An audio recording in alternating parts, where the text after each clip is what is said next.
Isso aí, galera. Iniciando aqui então nosso segundo dia de aprofundamento em conhecimento de microestrutura dos ativos futuros, tá? Hoje trataremos especificamente do contrato de índice futuro. E já vamos começar explicando a finalidade desse contrato, tá? O que é o contrato de índice, para que ele serve e como que ele é precificado. Tá? Basicamente, o contrato de índice futuro, ele serve para proteger carteira de ações. Tá? Um fundo precisa proteger a sua exposição na sua montagem de posição em diversas ações. Tá? Então, ele tem como parâmetro o Ibovespa à vista, sempre. E aí, a precificação dele nada mais é que o cálculo da proteção, que é o IBOV, mais os juros, que é a diferença, tá? Que é a diferença do índice futuro para o IBOV à vista, mais uma expectativa. E isso precifica a pontuação do ativo numa data futura. Ok? Vale ressaltar que o contrato ele tem vencimento bimestral, sendo assim o valor dos juros é maior no índice. Tá? Diferentemente do dólar, que é mês a mês, né, galera? Mês a mês, quem está acostumado, o índice ele trabalha com vencimento bimestral. Então, essas operações, tá, de proteção, mais para frente a gente vai falar sobre isso ainda nessa aula, é puramente de proteção de carteiras. Tá? E buscar ali a diferença de juros do papel à vista, né, que é o agrupado de todas as ações que precificam o valor, mais o índice futuro como trava, né, para poder ali ficar arbitrado, certo? Entraremos agora em características do contrato. Basicamente, o seu código de negociação ele tem duas vertentes: o lote padrão, né, que é o lote cheio, e o lote mini. Tá? Para denominar o lote cheio, a gente coloca IND, o mês de negociação, em alfabeto, né, latino, e o ano, tá, em algarismo arábico. Tá? Então, IND e o IN para mini. Tá? E esse lote padrão ele é formado por no mínimo 5 contratos, em que cada ponto equivale a R$1 e a sua variação mínima é de 5 pontos. Para mini contratos, né, mini índice, o mínimo é um contrato e em cada ponto equivale a 20 centavos, com a variação mínima também de 5 pontos. Tá? Se tratando de ativos futuros, a gente não pode deixar de ressaltar a importância da ferramenta, né, chamada ajuste diário. Tá? Via de regra, né, para os mercados de futuros, a bolsa, né, especialmente a brasileira, ela tem esse mecanismo para equalizar todas as posições no mercado. Tá? Então, ou seja, eu fui um comprador de índice futuro hoje, né, um exemplo, estou comprado, né, muita quantidade, meu preço médio está muito longe do preço que o mercado se encontra agora, eu estou com lucro, né, nessa operação. Então ali, numa janela, tá, de 15 minutos, o preço mais negociado daquele momento de 15 minutos será o preço do ajuste. Tá? Então esse ajuste ele é o mecanismo de liquidação diária de lucros e prejuízos. Tá?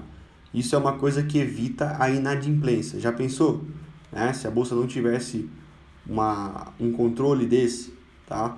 Como que seria a organização dos pagamentos e dos recebíveis da bolsa? Né? Ia ser muito complicado. Então, o cálculo do ajuste nessa média de preços de 5 a 5,15 vai ser mais ou menos o valor do ajuste. Ou seja, se eu estou comprado em índice futuro muito longe do preço atual, eu vou receber, tá, um dinheiro se eu passar posicionado, né, galera? Sempre lembrem disso. Isso funciona para quem passa posicionado. Para você que está no intraday, não vai ter tanta influência. Mas pensa no seguinte: você passou de um dia para o outro posicionado, você está protegendo a sua carteira. E aí, você está com preço médio no 115 mil e, por consequência, o ajuste fechou no 115.300, tá? A B3, né, a nossa bolsa brasileira, ela vai te dar um crédito, tá? Um crédito de 300 pontos, tá? E vai zerar tecnicamente a sua compra dos 115 mil, e a sua compra que vai passar de um dia para o outro será nos 115.300 e não mais nos 115 mil, tá? Essa é a forma, esse é o mecanismo da bolsa para controlar ali as posições. Já se tratando de custos operacionais, a gente não pode deixar de ressaltar. Temos corretagem, né? Muitas corretoras hoje em dia são com corretagens zero, porém ainda tem algumas que cobram, tá? E aí a gente tem que englobar os custos bolsas, né? Que é o emolumento e os registros, tá? Então, em média, galera, um índice padrão em torno de 75% do ponto, ou seja, um day trade de 5 contratos com 5 pontos ganho, que daria ali na casa dos R$25, custa mais ou menos, tá? O custo bolsa dá mais ou menos R$19. Um custo alto, tá? Porque você no mercado de índice, isso é importante ressaltar, galera. Você não busca no mercado de índice 5 pontos, tá? Geralmente, para quem gosta mais de fazer scalping, né, a galerinha do scalping, busca pelo menos 50 pontos, 80 pontos. Então é lucrativo sim, tá? Já para mini contratos, em torno de 86% do ponto. Então day trade ali de um contrato com 5 pontos, né, vai ter um ganho ali de R$1, o custo mais ou menos de 80 centavos. Repetindo, é alto, mas no mercado de índice você não busca 2, 3 pontos como o dólar, 5, no máximo 10 pontos como o dólar. No índice você busca de 50, de 100 pontos para poder, né, valer a pena ali a operação. Tá joia? Vamos falar sobre como que é o mercado de índice, tá? O mercado de índice, ele é um mercado altamente volátil, devido a poucos lotes em cada nível de preço. E geralmente, ele tem duas direções, tá? Ou ele está numa tendência diária, né, numa tendência ali macro ou numa tendência micro, ou ele está trabalhando um canal. E aí canais de 100, de 1.000 pontos, de 500 pontos, tá? Mas geralmente são essas duas situações. Ou o mercado está em tendência, ou o mercado está em canal, tá? Dificilmente o mercado vai ter muita inflexão. O índice, ele é um mercado mais tendencioso, ok? Vamos lá, lotes no livro de ofertas. Tem que ter filtros com quantidade, acima de 20, tá? Sempre se atentar. Como é que está o tamanho dos negócios? Tá? Os filtros sempre, galera, filtros de quantidade. Para ver o quê? Agressão, para ver dinheiro na mesa. Quantos caras colocaram para aquele movimento poder acontecer? Tá? Muito de ouro indireto. No mercado de índice entra muito direto. Muito direto. Dá para antecipar muito rompimento, muita agressão no mercado por conta dos diretos que saem em regiões importantes. Tá? O tempo entre os negócios, como é que está o tempo? Está muito rápido, muita agressão, né? Ou está devagar, muito cancelamento, né? Se atentar muito às operações de cash and carry, tá? Eu vou passar um breve resumo para vocês até o final dessa aula. A frequência de mercado, o índice é um mercado que respeita muito a frequência. Por quê, galera?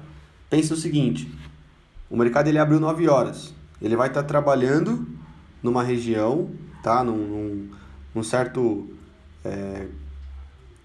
vamos dizer que um certo canal de preço. Então ele vai formar esse canal de preço primeiro, e ali dentro tem pessoas físicas e os robôs, tá? E os HFTs, até que em um determinado momento, tá? Pensa no seguinte, mercado encaixado, tá? Num range de preço, até que em um determinado momento, seja por hora ou seja porque um cara precisa fazer aquilo, entra um fluxo direcional.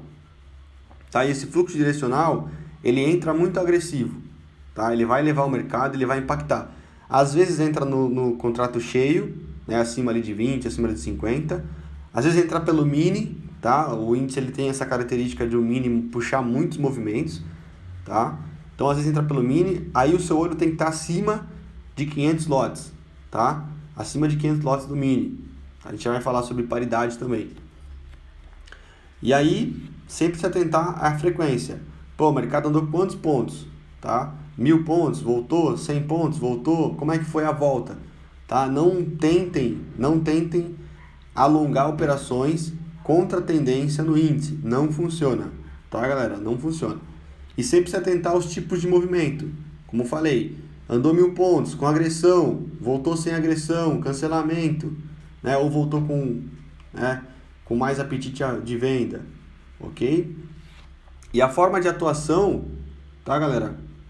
Para quem aí não entende muito ainda sobre como operar o índice, você tem que ser mais ativo, tá?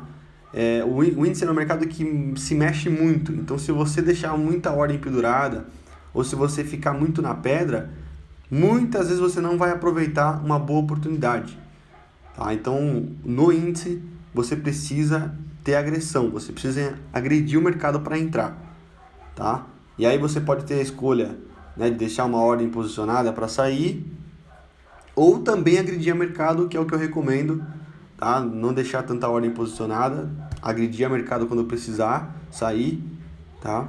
Porque o mercado de índice ele é dessa forma, diferentemente do dólar, que a gente deixa mais posicionado, regiões, tá? E aí, recomendo sempre operar a favor do movimento origem, uma agressão atípica, uma presença de compras, tá? Porque contra o mercado machuca, galera. Cuidado ao entrar aí contra a tendência, tá? Vamos lá, vamos falar sobre os players. Quem são os players, tá, de operações aí no índice futuro? Quem são os participantes também? As operações do índice futuro geralmente são essas 4 paradigmas. Ou é um player montando uma direção, tá? Um direcional, uma proteção de alguma exposição, ou então uma especulação pura do Brasil, enfim, tá?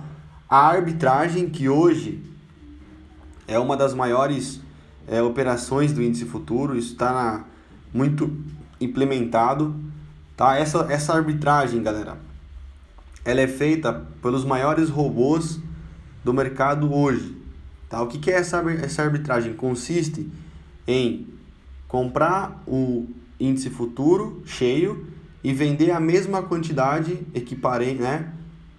equivalente nos mini contratos. Então ele fica travado.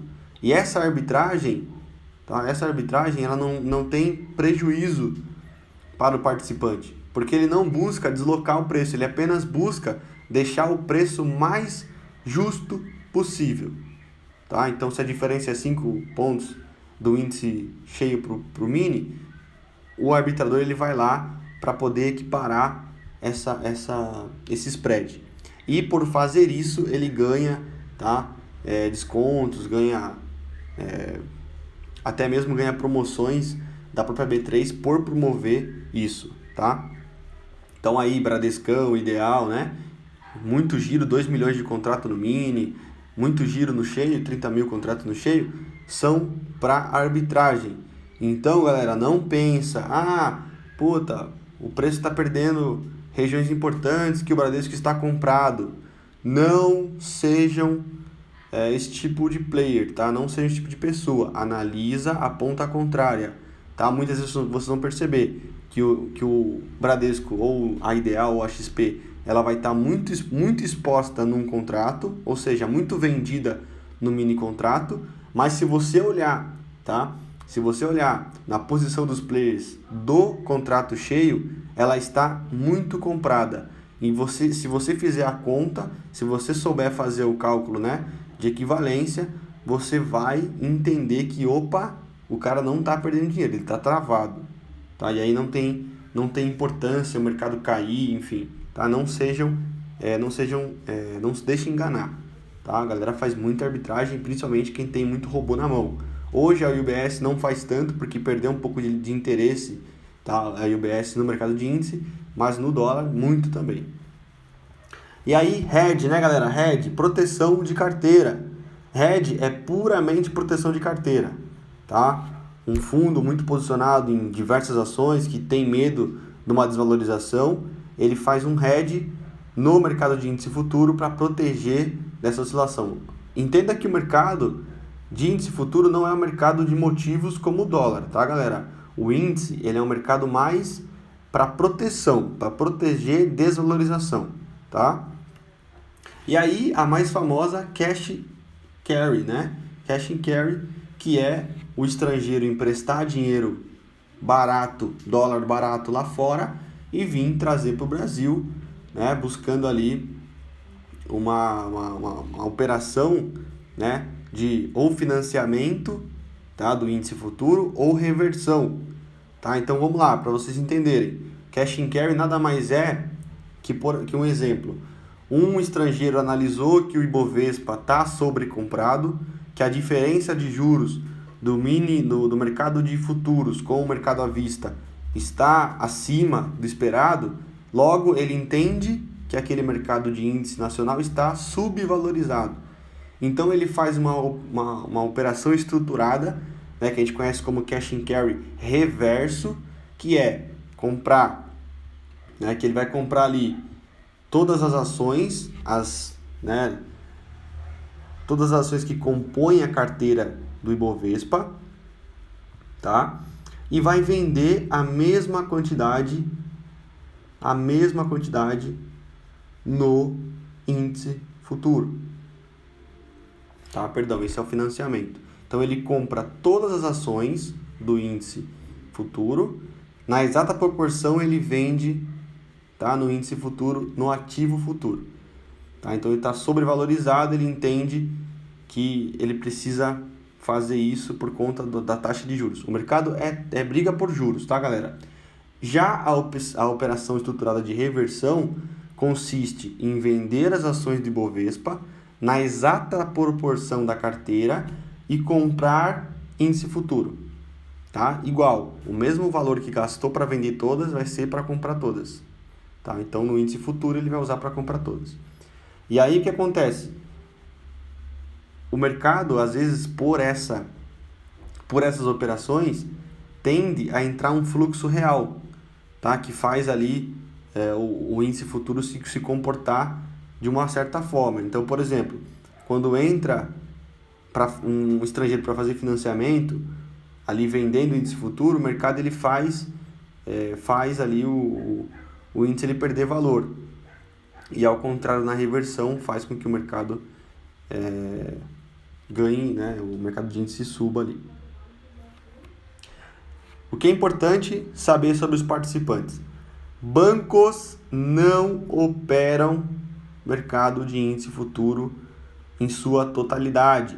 Olha lá, diferente do nosso querido dólar, que é um mercado de motivos, que é um mercado de proteção, né? Que é um mercado puramente de motivos. O índice, os bancos praticamente estão fora. Apenas 2%, galera. Tá? Investidor institucional, fundos, é o que mais, né, um dos que mais no Brasil tem. Então, os fundos, eles usam a carteira do índice futuro para se proteger, para fazer hedge, tá? Dificilmente para deslocar o mercado para algum lado, mas sim para fazer uma proteção.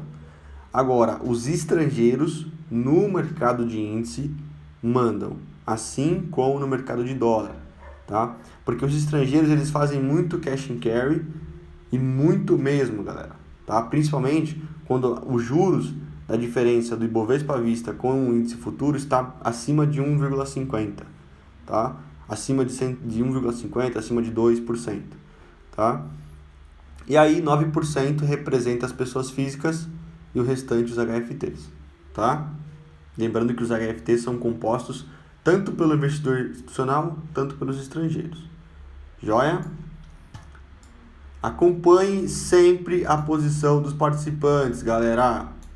Sempre a B3 disponibiliza em D+1, a partir das 8 da manhã, um relatório com dados dos contratos em aberto, tá? Então, sempre lembrem, preciso acompanhar, né, para mim saber, ter um sentimento, tá, galera? Você não vai ter a certeza, mas você ter um sentimento de como é que tá a aposta do mercado, como é que foi ali a participação dos fundos, como é que foi a participação do estrangeiro, se o mercado subiu, por que subiu, né? Foi com compra de estrangeiro, foi com aumento de posição de institucional, né? Fundos. Então é muito importante você sempre acompanhar o relatório da B3, tá? Sempre. E mais, montem uma planilhinha simples, atualizem sempre. O mais importante é vocês anotarem a diferença de atuação do dia anterior, tá? Vou mostrar para vocês aqui na prática. Vamos lá. Então esse é o site, galera, tá? Da B3 Oficial. Sigam esse passo a passo aqui, ó. Home, Market Data, Serviço de Dados, Market Data, Consultas, Mercado de Derivativos, Contrato em Aberto, por tipo de participante. Eu vou deixar esse link na descrição para vocês, mas basicamente é por aqui. E aí vocês vão procurar o mercado que vocês operam, tá? Vamos achar aqui, ó, mercado de índice futuro. Mercado de índice futuro é o mercado de Ibovespa futuro, tá? E aí, galera, vamos lá, a gente vai sempre ver aqui bancos. Olha como os bancos poucos operam, né? Muito pouco opera, tá? O volume do índice está na mão dos institucionais e dos estrangeiros, tá? Então é sempre importante. Pega uma calculadora, tá? E anota isso. 345, 203, menos 360, 843. 15.600 contratos, né? 15.640. Então essa diferença, e aí a importância de uma planilha. Anota esse dia, tá? Anota o próximo. Você vai ver que vai ter diferença. Hoje, nesse caso, foi 15 mil contratos. E vamos dar um exemplo que o mercado subiu, tá? Ou então, melhor, né? O mercado caiu. E aí você olha no dia depois, que o mercado ainda continuou caindo, e o resultado deu 30 mil. Ou seja, a diferença de um cara que vendeu 30 mil no dia depois e continuou caindo, para um dia anterior ter vendido 15 mil, são 15 mil contratos de diferença, né? Então você vai contar com o quê? Com a progressão, tá? Com a continuidade do aumento de posição de venda, ou, né, quando você começar a ver que o mercado achou um fundo relevante, ou então quando o mercado não tem mais motivadores para cair, você vai entender, né, que reduziu ali o interesse de venda por um player. E assim com o estrangeiro, tá, galera? Eu dei um exemplo com os fundos, mas é bom fazer com os dois, tá?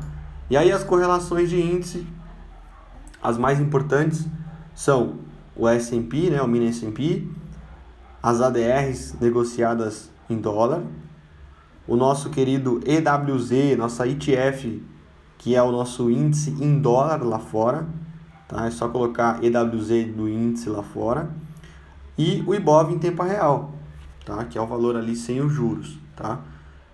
Outra coisa, o índice ele tem alguns, né, ativos que tem um peso muito maior, tá? Dentro da carteira. Então, sempre analisar isso quando algo mudar, a participação dos papéis na carteira do Ibov, tá? É muito fácil fazer isso. Então, hoje, atualmente, os principais aí que você deve ter a cotação a olho, né, a olho ali fácil, são Vale, Itub4, Petro 3, Petro 4, Magalu, BBDC4, B3SA e Ambev, tá? Essas são as principais para quem quer acompanhar, né, um possível puxamento de fluxo por outro lado, né, por outra ponta. Lembrando que o índice futuro ele é sim muito puxado por essas variantes, tá? O mercado de índice ele é muito exclusivo por conta disso. Tem muito fluxo que entra através de outras pontas, tá? Certo, galera? Vamos tomar um café, a gente já volta para a próxima aula.